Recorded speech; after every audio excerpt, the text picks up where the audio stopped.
this is Steph for Dates and Cakes, and today's episode is a part 2 of the guy that I met back in 2019 and now is coming to visit me for an entire 6 days, 6-pack of something. I hope it's strong. We made Croque-embouche, and let's see how that turned out. We are going to make a filling so I can fill you in on the trip.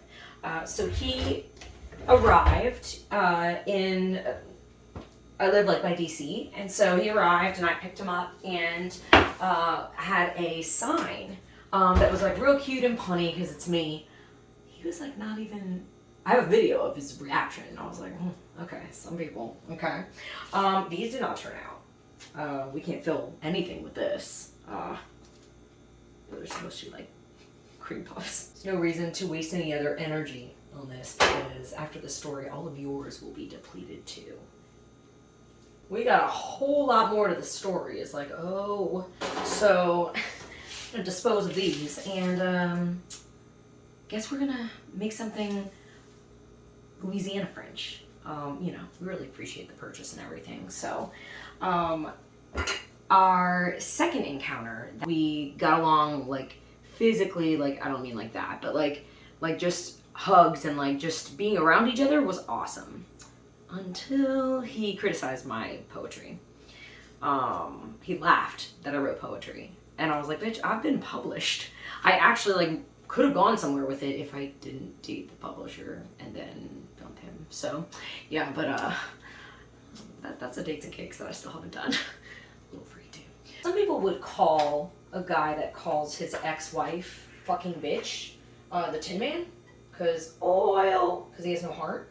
But all the stories he told about her, I was like, wow, I mean, some of that's kind of ruthless. And they have a child, so, but the amount he would talk about her, I kind of felt like I was in custody. But we hung out for, you know, all these days. We're going to all these different cities, and, you know, I'm driving around, I'm doing all the plans of everything.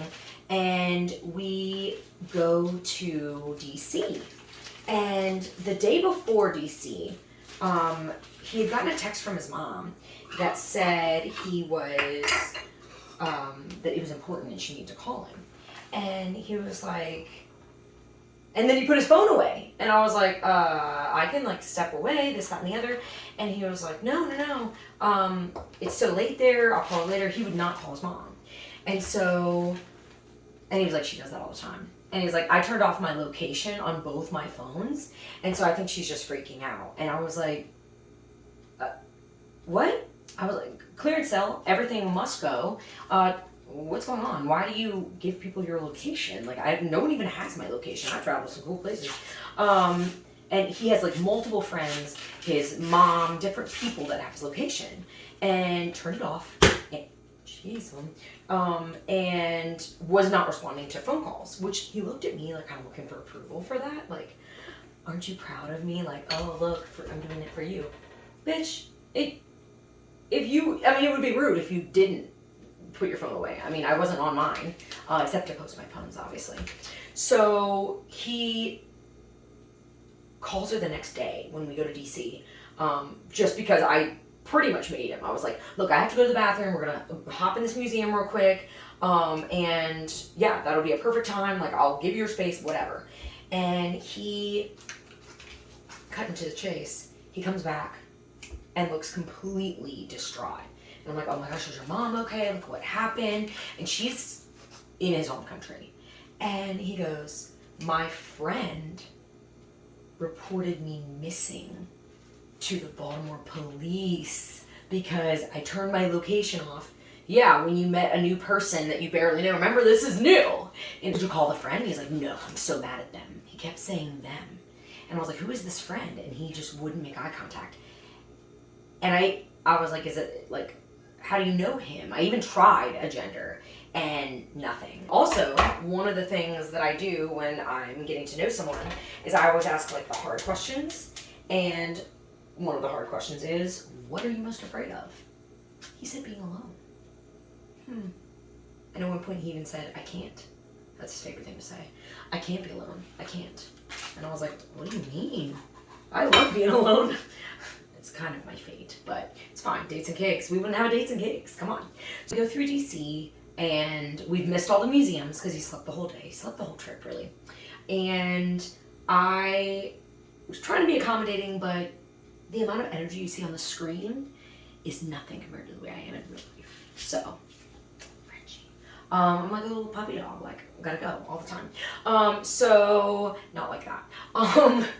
So we are racing around trying to find food that's in his budget because he just doesn't.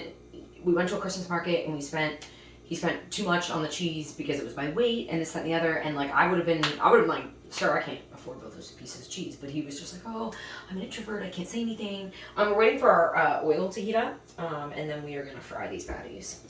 And he didn't say anything. And then so I'm like looking furiously for places. So I find a place. It's right next to where the Mavs are playing, and we both are from well, he's not from Texas, but we both have Texas affiliation. And everyone in Europe that likes basketball loves the Mavericks because of Luka and because of Dirk. And so I was like, oh my gosh, we have to go. And he's like, depends on how much the tickets are. I wanted to leave him outside. I was like, I know we're not balling, but like, I will take the nosebleeds. Like, let's go. But instead we went to the bar, and that was another thing is like, we made it right before happy hour, and me having experience as a bartender and just having experience with people, I was like real schmoozy with the bartender. I was like, hey, we didn't make it happy hour. Did you? Is there anybody? And she freaking loved me. She made sure she rung everything up, and then later the other guy rung everything up still on happy hour prices. He never said thank you. And that was one of the fights we got in and like I said, it's really just me fighting with him. But one of the fights is that he won't give me anything. He won't say, I'm having a good time, or like, wow, you put a lot of effort into this, or God forbid that I'm beautiful. Like, can't say it.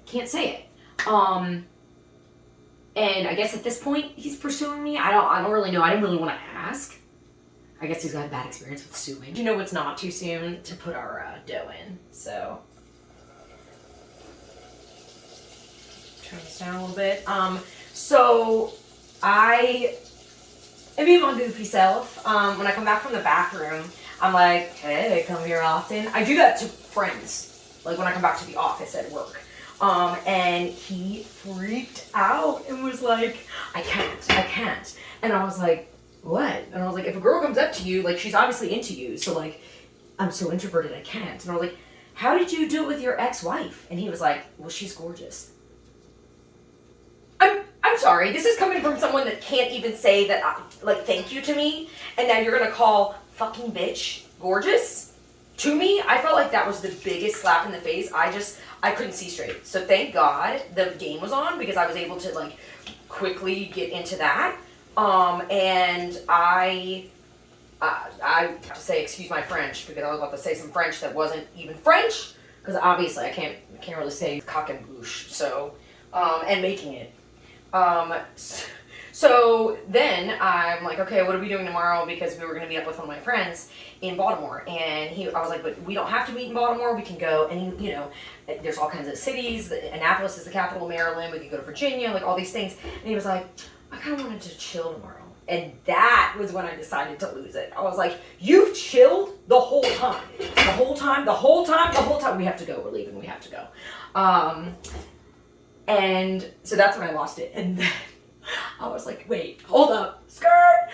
Actually, the real reason I'm upset is because you called someone that you have made out to be a monster gorgeous when you can't give me a thank you, or this is fun, or wow. Even a wow. I'll take an onomatopoeia. Something. So we get back to my house, and I don't condone how I acted. And no, I didn't like set his stuff on fire, my house on fire, or anything like that. I'm not the big bad wolf. I've given everything. I can't give anymore. And he took that to mean that it was over, because he's not gonna fight for it. I mean, he can't even say cutie. Like, that's in Texas.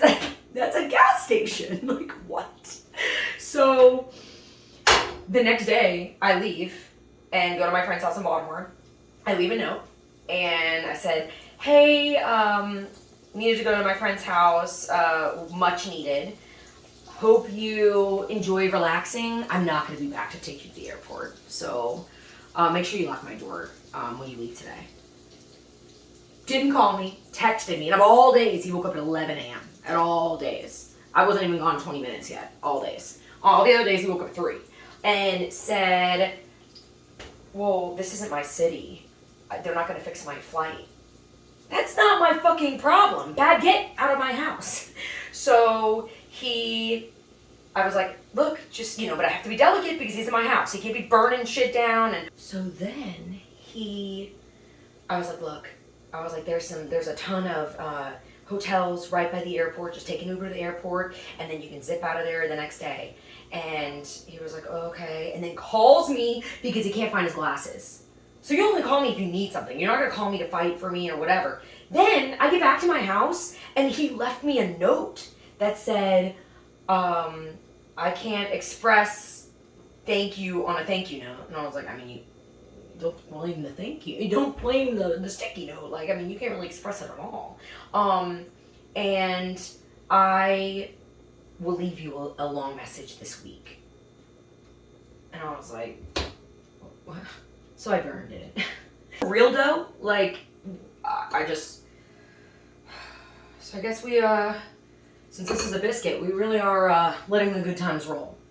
And rolled out, I really empathize with quote unquote fucking bitch. And that was when I found out that he'd been gaslighting me because I was like, man, I kind of felt like this wasn't going to end well. And then I was like, wait a minute. I saved all the messages from 2019. Technology is a beautiful thing, which is funny because he works in technology. And I went back through there and everything he said to me, not only did he used to compliment me back then, he only called me a cutie, but still, that's something. But gorgeous takes a whole lot more work. But he went through, he had a story. He had an alibi about this being a green card marriage. And, like, them having to prove all these things. And, like, he's living his own life. And, like, and he talked to me every day. There was no communication problem then. And we didn't have phone calls. But, like, so, I know I already turned it off. But I've never been so gaslit in my entire life. And I'm not even, like, lit. Not one shot. Until next time, y'all. For Dates and Cakes. Oh, Lord. Oh, wee.